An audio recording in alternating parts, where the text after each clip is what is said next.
Well, I'd like to welcome everybody that's been able to join us here today. We're providing a special webinar with the topic being a brand new program that we're just so pleased to initiate here from USDA NIFA, and that's the Farm of the Future program.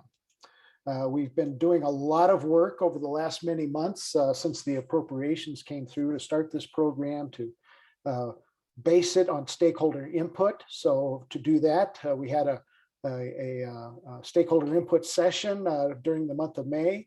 And then we've been developing the request for applications, which was published on grants.gov just a couple weeks ago. So with that, we've developed this webinar to go through the details of the program right now, go through the timeline, and then most importantly, to open it up at the end for an opportunity for questions and answers. My name is Kevin Kephart. I'm the Division Director for the Ag Systems Division in NIFA, and I've been working with a really great team of national program leaders and program specialists to implement the program. I do want to highlight them, who they are, so that you get to know them even better. First of all, we have Ganesh Bora, who you'll be hearing from today in this webinar, National Program Leader in the Ag Systems Division. Vijay Nandala is a National Programs Leader in Plant Systems Protection. Andre Civilis is a NPL, has been in the Animal Systems Division, and now he's in Environmental Sciences. For program specialists, we have Leland Dixon. You'll be hearing from Leland here in the webinar. We also have Terry Allen, and we have Andrew Funk. So with that, I think I'll turn it over to Leland, and she'll take us through the next several slides. And you're on mute, Leland. Thank you. So just a few housekeeping rules before we get started. The meeting logistics for this webinar, the webinar will be recorded. Everyone should be in webinar mode, so your phone and your microphone should be muted. If you need any Zoom tech support, we ask that you call 1-888-799-0125 and select option 2. Throughout the presentation, you may type in your questions in the chat and we will answer them. The slides and the recording from this webinar will be posted on NIFA's Farm of the Future program page. So in accordance with federal civil rights law and USDA civil rights regulations and policies, the USDA, its agencies, offices, and employees, and institutions participating in or administering USDA programs are prohibited from discriminating based on race, color, national origin, religion, sex, gender identity, including gender expression, sexual orientation, disability, age, marital status, family or parental status, income derived from a public assistance program, political beliefs, or reprisal or retaliation for prior civil rights activity in any program or activity conducted or funded by USDA. Not all bases apply to all programs. Remedies and complaint filing deadlines vary by program or incident. Persons with disabilities who require alternative means of communication for program information should contact us within NIFA or either the USDA Target Center, but we ask that you contact us with NIFA that work on the program.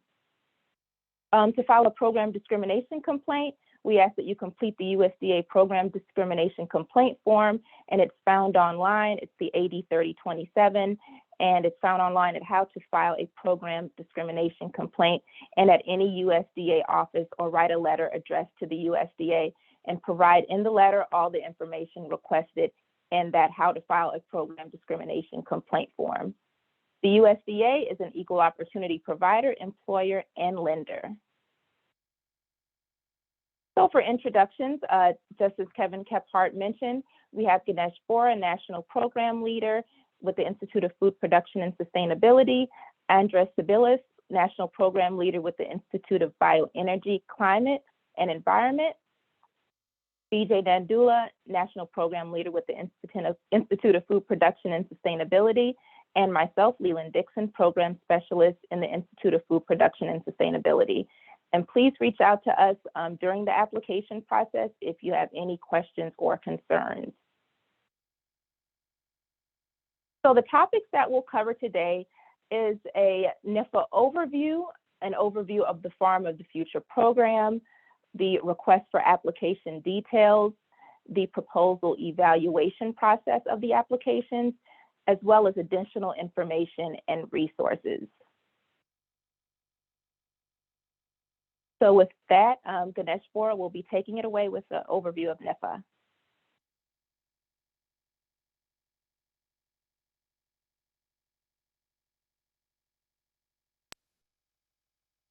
Thank you, Leland. And as you all know, NIFA would be administering this grant, and NIFA is the extramural science funding agency for USDA research, education, and economic mission area. And most of the land grant universities are quite familiar with NIFA, not quite familiar, it is all familiar with NIFA, with AFRI and capacity grants. And this is a little bit away from the AFRI grant, and NIFA invest and support the land grant university, and that's one of the reasons that this program is only eligible for land grant university. Next.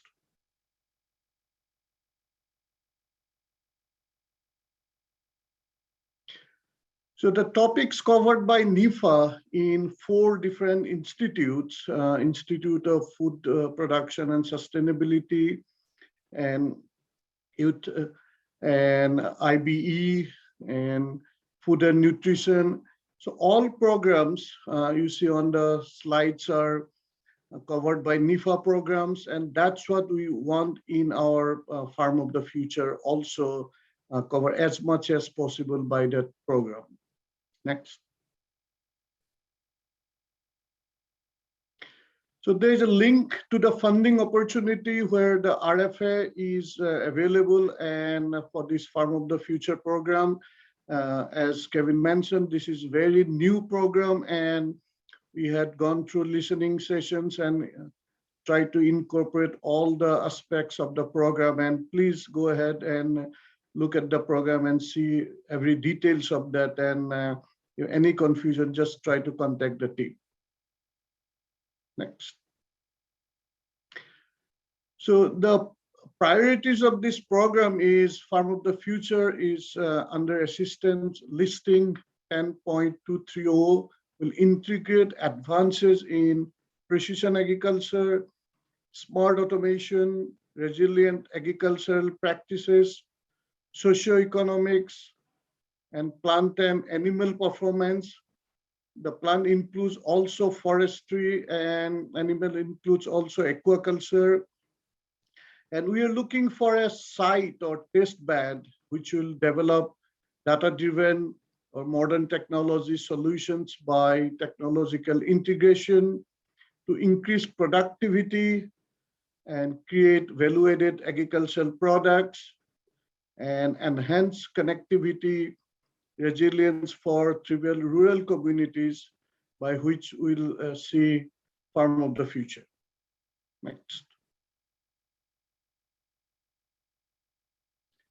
So the eligibility for this grant is Land Grant University, which is 1862, 1890, 1994, including the urban land grant university. So there'll be one single competitive grant project could be awarded out of this program.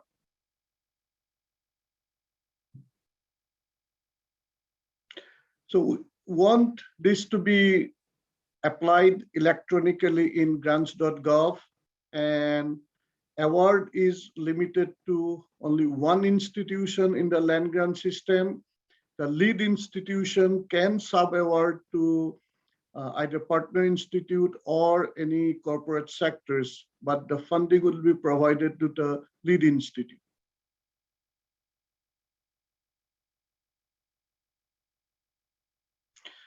So we are looking at integrated project, and the grant should be standard grant.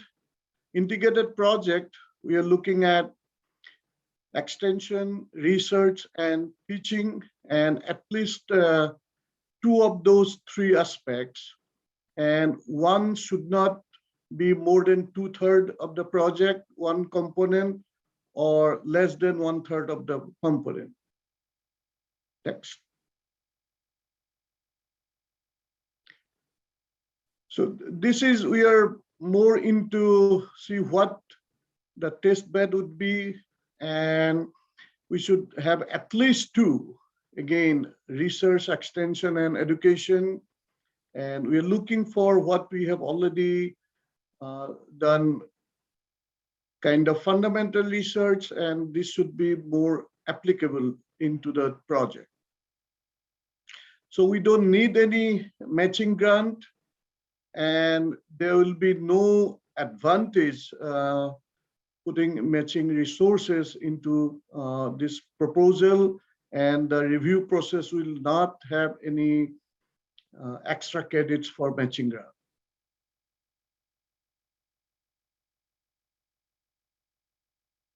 So with that, Leland will take more, talk more details into the application process.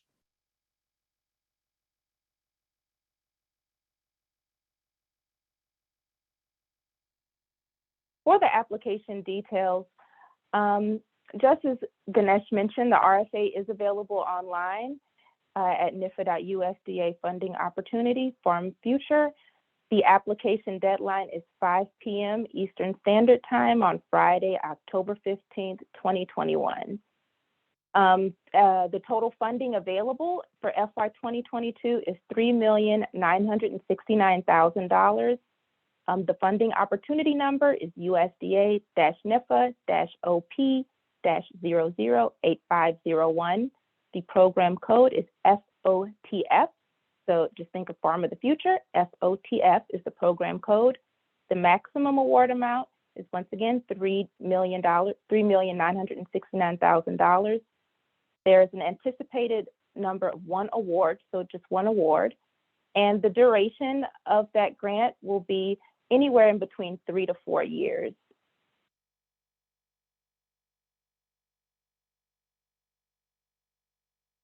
To continue with the application details, a few things, the items that are required within the application are the project summary, that's the abstract, and that must show how the project goals actually align with the project goals of the Farm of the Future. The project narrative, we ask that it does not exceed 21 pages, 1.5 spaced, of written text, and up to 4 additional pages, also 1.5 spacing, for figures and tables. This will be strictly enforced. Be sure that the project narrative is in 12-point Times New Roman font. The font size for tables should be no smaller than 11-point Times New Roman. So the project narrative, we ask that it must include the introduction, rationale and significance, objectives, approach, project timeline, cooperation and institutional involvement, the data management plan, a logic model, the summary of previous work, bibliography and references cited, facilities and other resources, and equipment.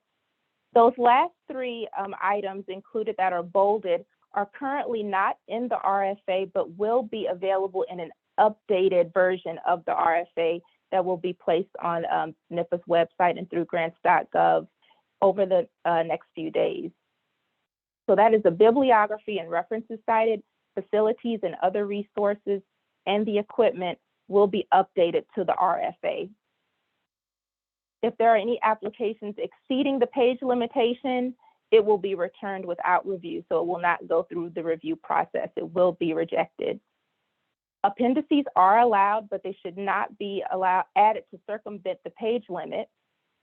And we also ask that you follow the NIFA application guide for submission in grants.gov.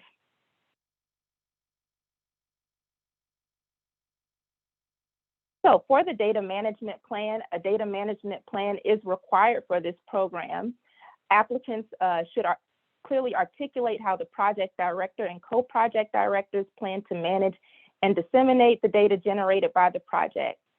the DMP will be considered during the merit review process. So within the DMP, you want to be sure to include what the expected data type with the project will be, the format of that data, the storage and preservation of the data, any sharing, protection, and public access, and also the roles and responsibility for the implementation of the data management plan. We ask that you go to NIFA resources on our website and review the data management plan for NIFA-funded research projects to assist with completion and formulating your data management plan. For application submission, NIFA will only accept electronic submission of applications through grants.gov. Also, there's the NIFA Grants Application Guide that is available as a resource for the NIFA Grants.gov application guide. Now, the application guide, it's a part of the corresponding application package for the request for applications. If there is a discrepancy between the RFA and the NIFA Grants.gov application guide, the RFA will override the guide. So with that, the application documents, they must be in portable document format, which is PDF, to be accepted by NIFA, including your narrative and budget justifications. Grants.gov may allow other formats such as Excel or Word, but NIFA will not and does not accept these formats, only PDF. The commonly used software would be Adobe Acrobat, and we also ask that password protected PDFs are not allowed.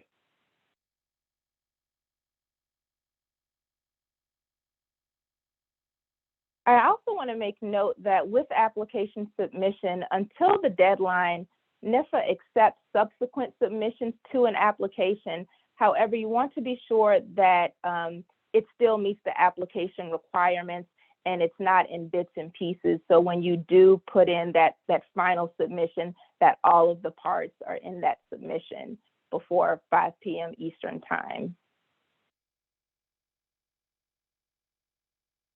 So now for the proposal evaluation process. Ganesh? Yeah. Thanks again.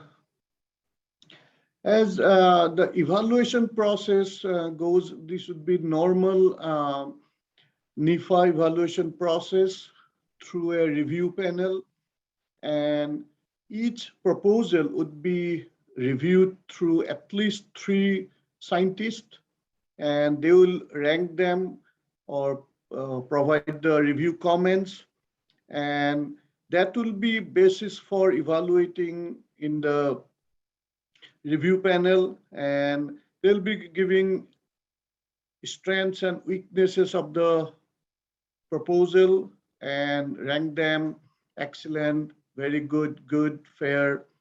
And then those review comments, strengths and weaknesses would be presented to other reviewers by the 3, and that would be discussed. And those discussion and throughout the review panel, and the reviewers will rank the proposals and rate them as outstanding, high priority, medium priority, like that, which is normal NIFA review process. Next. So what the reviewers will look into: the rationale and significance, in order of preference, like objective and approach, the project assessment, the capacity of the institution, and the management plan, the scientist capability, and budget justification, to go through, review, and comment on the strengths and weaknesses, and then the review panel will basically rank the proposals. Next. So these are some of the things, priorities would be looking for ranking the proposals, or how much this has been we are expecting at least more than one of those priorities be addressed in the proposal. Just to summarize this, like we need the precision management of crop and animal operations. Again, when we say crop and animal, we include forestry, tree crops, and specialty crops, animals, any cattle or any animal systems, including aquaculture. And we are looking into use of technology in broadest way we can have, and definitely climate smart practices, which include increases the productivity and sustainability, and that has a positive climate impact. Also, farm profitability, the social aspects of the food production system as a whole. And also, you're looking into how this project can serve underserved farmers and ranchers, and including workforce development of minorities and different agricultural groups or stakeholders. Next.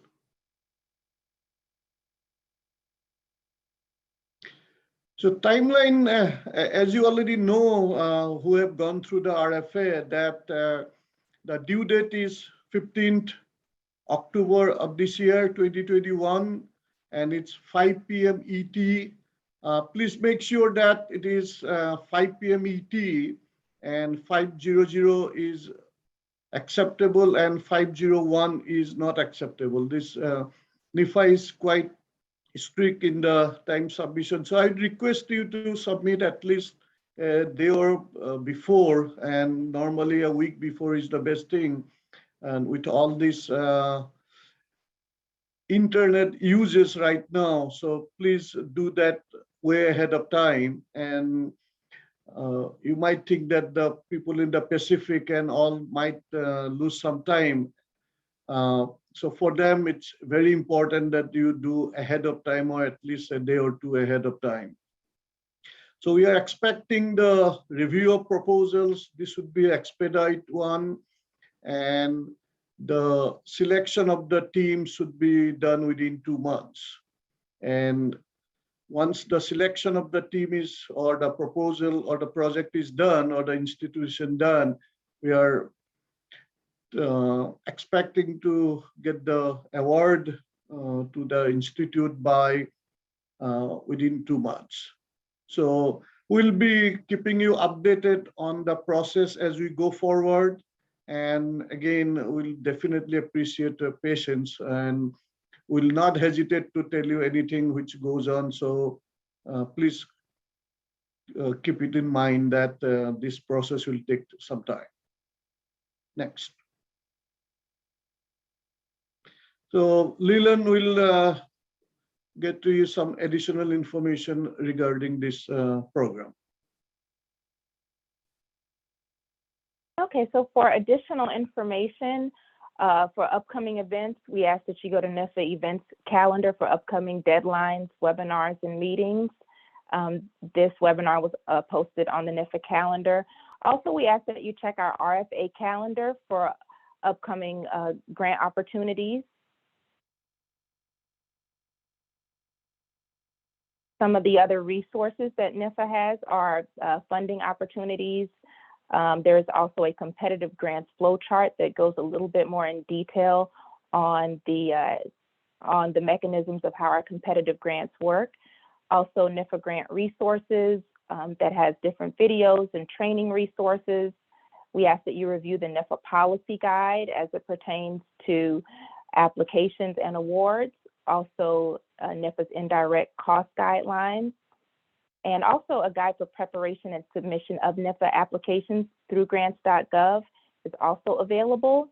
And any information on awarded grants can be found within the data gateway or the CRIS database.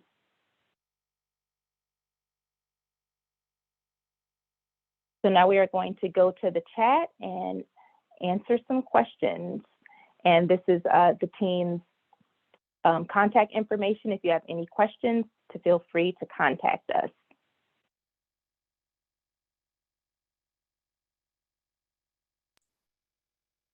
So Leland, I'm in the chat now, so I'll just kind of start at the top and work my way down. And if someone wants to jump in with answers to that, I might even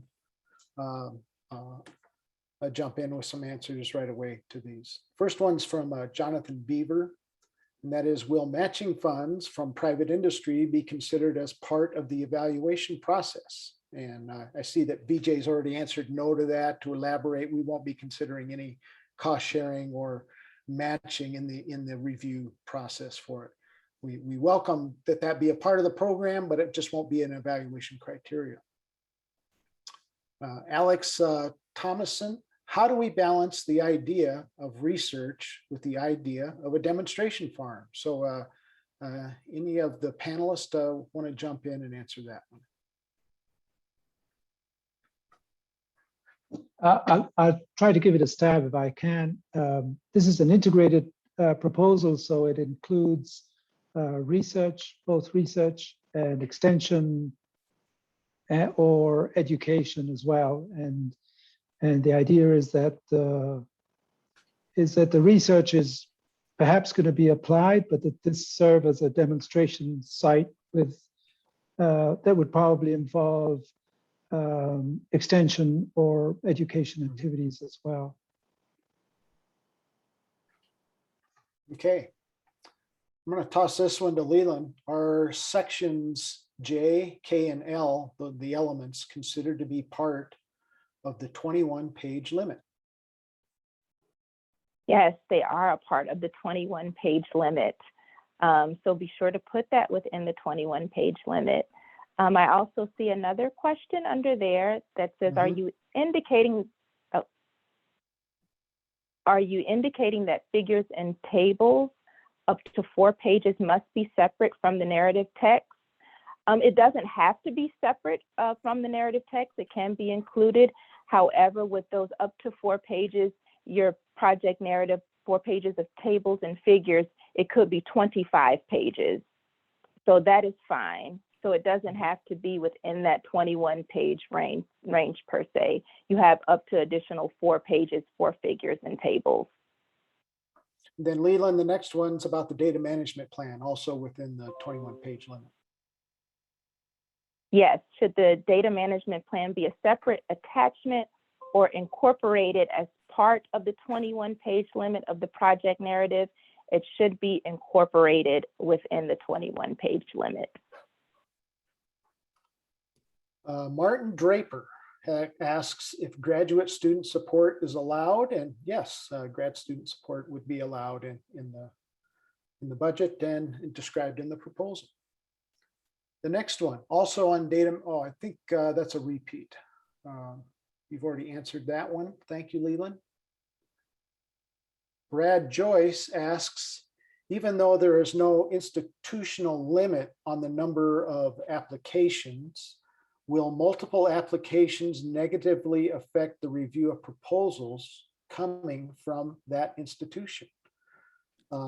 We don't have any congressional language that restricts the number of applications that can be submitted from an institution, but as we really need to emphasize, there will be a single award to a land-grant university through this program, at least for this initial year that we're rolling it out. So only one award will be done. If I may add, like all proposals would be treated individual proposals by the review panel, but discussion would be done after the review comments are provided by the reviewers. And it would be hard to tell what the reviewers say when there are 2 proposals or 3 proposals coming from the same institute.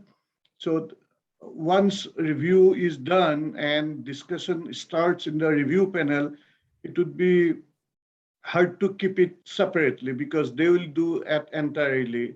So it's on the university how to go with that multiple proposals. Also keep in mind that to add to what Kevin said and Ganesh said, this is a one-time, one award, and there will not be any continuation or anything like that. Okay, next question, Julio Giordano asks and comments, how does the USDA expect that a single project at a single geographical location will be representative for the wide range of commodities and sectors of US agriculture? What role will play the number and variety of commodities or ag sectors covered by the project on the review and project evaluation? Alternatively, is USDA expecting the farm of the future to be representative of a single industry? So I think it's really important to point out that we are restricted to follow the congressional language in the authorization. And the congressional language spells out that there will be a single competitive award to a land grant university. That's what we're restricted by. And that's why we have a single award and a single test bed demonstration farm as part of this program. We don't have the latitude to open that up to multiples or more than one university that will be awarded. So we're restricted by the language that was provided to NIFA. Nevertheless, we're very excited about rolling this out, and hopefully it'll be a very good start on other programs. We don't have any key single industries that we've targeted. We've developed the RFA through the listening sessions that stakeholders were able to participate in. And also we developed the RFA to be as non-prescriptive on the ideas that were developed. So our review process will just be based on the scientific merit and broader outcomes that we're expecting out of the applications. Okay, the next question is, must proposals address both plant and animal agriculture to be competitive? And so I'm going to toss that out to one of the NPLs on the panel. Not necessarily. We leave it to the applicants, how they address the priorities, although we do mention that it is an integrated project and we like to see more than one priority addressed in the application. So the panel will decide how best the applicants have addressed the priorities, and based on the merit, they will be ranked during the evaluation process.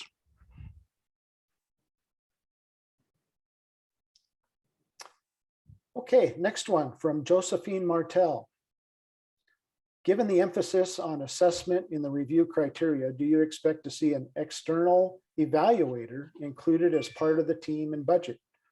And do you expect assessment language included in the project narrative, or can that be captured in the logic model? So we're not requiring that external evaluators be a part of the project that's being proposed. Any other thoughts from the panel?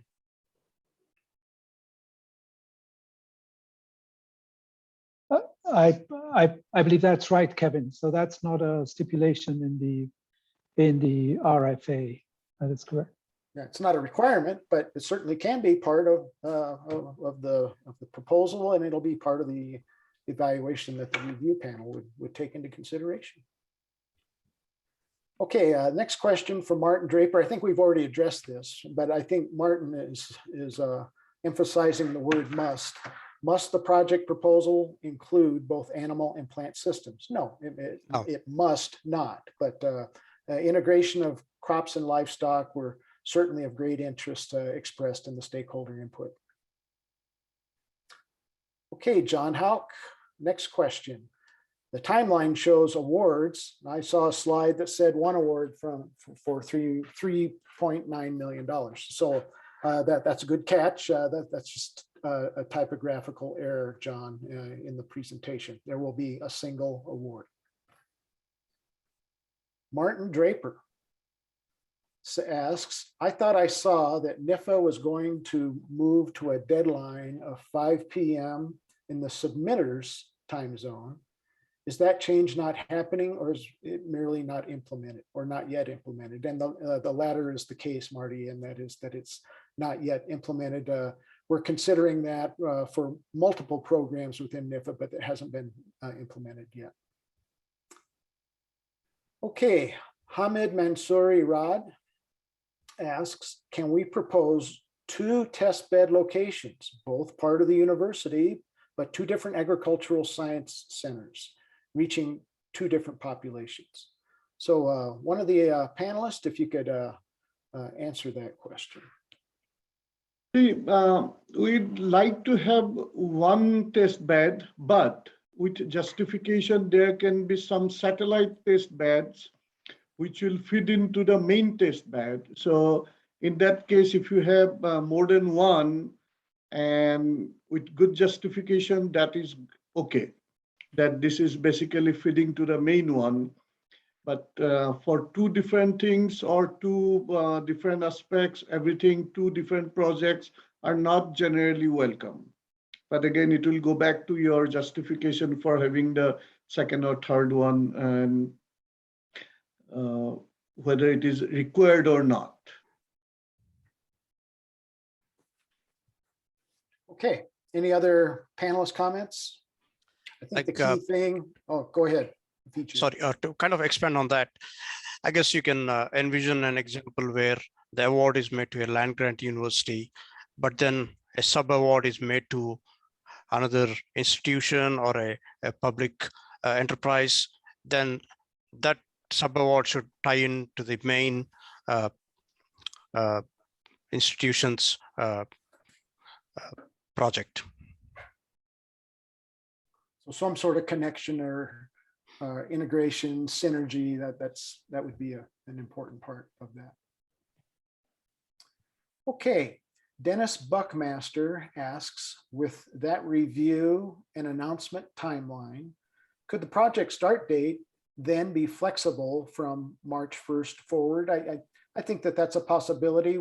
Our goal is to identify the award and obligate the funds no later than mid-January, preferably early January. But as far as a start date goes, I do believe that we would have that flexibility. Okay, Hamed asks again, what is the expectation of the balance of research to education and to extension? That is a really good and insightful question, because we spell out in many, this is not an AFRI program, but in AFRI we often do that. So panelists, any thoughts on that? So we are expecting that research and extension should be taking lead in this project, and at least 1/3 of each should be there. The next 1/3, if you can manage it, so 50-50 would be okay. And again, 1/3 research, 1/3 extension, and then the next 1/3 can be anything. That's what we are expecting. And it's your call. How can you justify the proposal that we have? And we are again looking for more into research and extension project. It's farm of the future. So extension, training of graduate students, that would be part of research. If you are like training of farmers or putting any training program, that would be more extension. We are not looking into any curriculum development or classroom teaching in this project. So most of the thing would be part of extension or research. Keep in mind the key term is integrated. Okay, next question from Jonathan Beaver. Given the interest in this program for having a showpiece demonstration farm, are construction costs directly related to establishment of the farm? Are they allowed? Are construction costs allowed? So we haven't used the term showpiece really. What came out in the congressional language is test bed and demonstration site. And so be that as it may, we don't allow for construction costs in our standard grants. And so those would not be allowable costs. Okay, Julio asks, are multiple institution proposals allowed? And if allowed, are they favored over single institution proposals? We've addressed that earlier in that the congressional language specifies a single award to a land grant university. Now, if there are going to be collaborations involved. That single awarded institution can do subawards to other collaborating institutions, whether they're in-state or not in their home state. So that would be a matter of what's being presented in that individual proposal. No, they're not necessarily favored over single institution proposals. It's all the devil will be in the details on the science and the demonstration, the technologies that are being proposed in the application. Anything I missed on that, panelists? I think you're pretty good, covered that. Okay. Yeah, I also think, Kevin, the RFA encourages partnerships with minority serving institutions, especially if it's a 1862 large land grant that is the lead. That is, I think, encouraged in the RFA. Yep. Yes, that's a good point. Okay, let's move on to Martin Draper.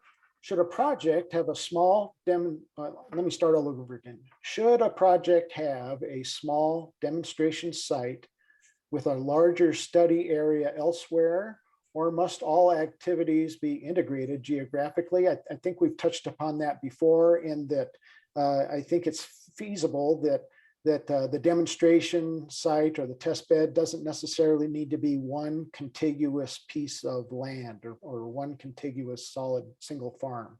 It can have satellites, but or it could have different geographies. I think it will be important to present how these things are interacting and integrated together for an overall system. Okay, Julio asks, can research, extension, and educational activities be conducted at or using resources from commercial farms? Or should the project be fully constrained to the farm owned and operated by the land grant institution? I believe that it certainly would be acceptable for this work to be conducted on a farm that is not owned and operated by the awarded land grant institution. And so that the devil always in the details, but that would have to be a part of the application being presented on things like access, those types of things. Just to add to that, like commercial farms are always welcome, but as this would be federal dollars working on it, so the accessibility to stakeholders or common farmers should be easily allowable because of being federal dollars being used in this project. So that's what you should keep it in mind, that it's okay to have a commercial farm, but again, this is for the farm of the future and it should be accessible to all. And that also drives home the point of the encouragement of public-private partnership. Very good. Okay, next question from Martin Draper. What defines a system in the context of this program? Panelists. We're looking for animal systems, plant systems, and again, animal system includes aquaculture, plant systems includes forestry and specialty crops, and mostly we are looking into our food production. So any food production systems is welcome. And if it is multiple or single, it again goes back to the proposal. How do they define the test bed for the system? And we are following the congressional language. So we will leave up to the applicants to define what production systems or sustainable systems that they're addressing in their proposal. So again, the writing effort on the RFA was to not be prescriptive. We wanted to keep things wide open for the best ideas to come forward. Manoj, I'm sorry if I mispronounced that, but Manoj Shukla asks, how do you define farm of the future? So again, I'll point out that farm of the future is not the term that NIFA or USDA came up with. The farm of the future was part of the congressional authorization and that came forward to us. And so I guess if we're going to base things on the congressional language, farm of the future is a single institution at this point in time that develops a test bed and demonstration site for the agricultural technologies and systems as described in the RFA. Oh, If I may add that, like, as we go with a literal meaning of farm of the future and how do we define it, and we thought we'll have a listening session, and that was done. We had about 2 hours listening sessions from different stakeholders, scientists, and universities, and all inputs were incorporated in developing this RFA for farm of the future. And a key component of is also to keep it sustainable and increase the and being profitable at the same time. okay, this next several questions from Nadelia Gomez, several, so that we'll have to elaborate on this, it looks like. Please elaborate on the 5 priorities. Must all the priorities be addressed? Are they listed in order of priority? Are proposals addressing all the priorities more favorable than proposals addressing some of the priorities with a higher likelihood of success? So panelists. There is no order of priority of the priorities. The applicants can choose to address more than one of the priorities, which we have mentioned in the RFA. But again, it's how you articulate and how the project is laid out, how the project plan is laid out, keeping in mind the almost 4 million single award. So those proposals that address all 5 priorities, there is no guarantee that they will be ranked higher. It all depends on the panel and how they evaluate the proposals.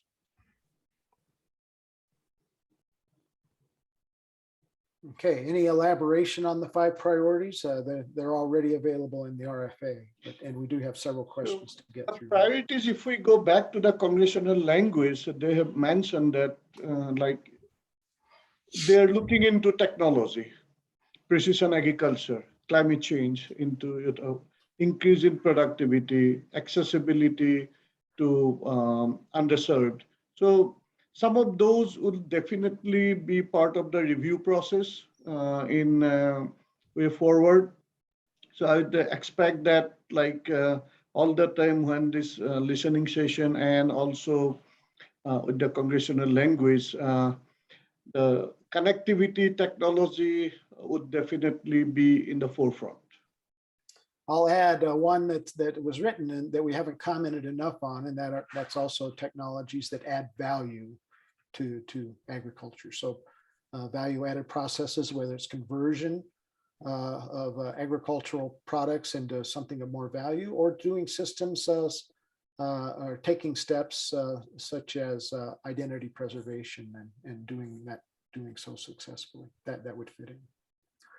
Okay, Sami Kanal asks, is there any requirement in terms of systems that need to be included in a demonstration site? And again, no. In the drafting of the RFA, we worked very hard to not be overly, not to be prescriptive on restricting the best ideas that might be coming forward. And in terms of agricultural systems, whether you're working on papayas or corn or cotton or whatever, though those things are certainly admissible on the animal side. Aquaculture's certainly permissible. Dairy, cow, calf, sheep, what have you. So no, nothing in terms of a requirement on those systems. Nadelia Gomez asks, who is the intended user of the testbed site? Well, the testbed site will be operated by the awarded institution. So And hence, that's why this is an integrated program that needs to integrate at least 2 of our activities, being research, extension, or education. So those are the users. Now, the benefactors of that work, of that test bed and demonstration site, are agricultural producers. And so that's who we intend to serve with the test bed. Vernon Gubringer asks, are links to external websites allowed in the text? In other words, to information from manufacturers of equipment to be deployed. What do you think about that, panelists? I would, oh, sorry. Go ahead, Andres. I would say that the clearer and more explicit that you can be in the proposal, the better, because panelists will be, of course, looking and evaluating the proposals in detail. But I would suggest that the more self-contained that the proposals can be and explicit and clear, I would recommend that. I think that is the better option. Reviewers will not be instructed or required to access links to external websites in the proposal. So this goes back to public-private partnership. If the university or the institute is planning to have a private partnership in this project, or say manufacturer X is providing you support of facilities or equipment for particular work, so it is okay to mention those names and like kind of it's because of being the partner in the project. Otherwise, if just for advertisement or for just knowledge, would not encourage that. Okay, the next question's from Kathleen Leong, and I'm gonna just go right ahead and route this one over to Leland.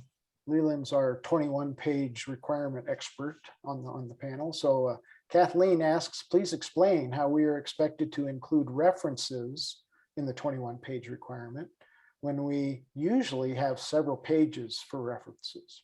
And she says, thanks. Thank you for that question. Yes, we do understand the limitations. However, we do ask that you're able to fit the references within the 21-page limit requirement. Okay, and I see Kathleen has another one that I'll just jump down to, and then I'll come back up to Hamid's question. But Kathleen asks, following my earlier question about the page limit and references, grants.gov proposal guideline usually allows multiple pages for references, facilities, and equipment. Please clarify that this particular program sets up a different page limit expectation from grants.gov. Yes, just as stated, as I stated earlier, within the NIFA application guide and within the RFA, there might be some discrepancies, but we once again ask that you defer to the RFA with those page limit requirements. So once again, 21-page limit for the project narrative to include those components. Mm-hmm. Thank you. Okay, jump back up to Hamid. How mature does the USDA expect the research to be? So I think that he's asking this in terms of the technologies that are being looked at on the test bed or demonstration site. And again, we're not going to be too prescriptive on that or make any kind of description on just what we expect that to be. We're really confining this to not only to, first of all, the congressional language, which doesn't provide any guidance in terms of that, as well as the stakeholder input. Anything else, panelists? Yeah, again, we are not being prescriptive. Like, for example, if you're trying to address one issue, there could be multiple technologies that are available. So we are not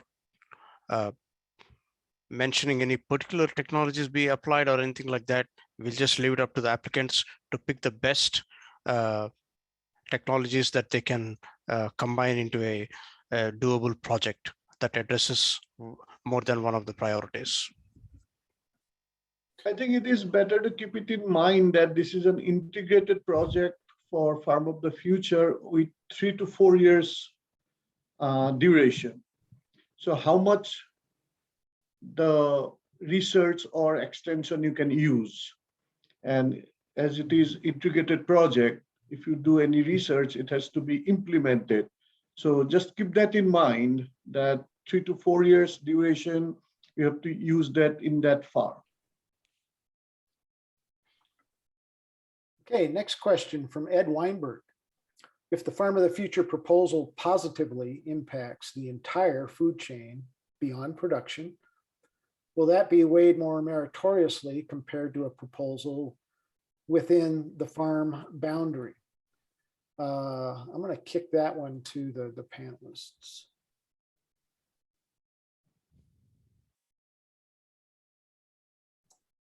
Or maybe I'll just say each and every application will be reviewed on its own merits. We're not in a position to say, not having seen any applications, on how one might be more meritoriously compared to the other. So I don't think we really have an answer for that, other than this will be an objective panel. Yeah, I was just going to add, Kevin, that this question is a little bit related to the earlier question on how do we define the system. And as mentioned earlier, we're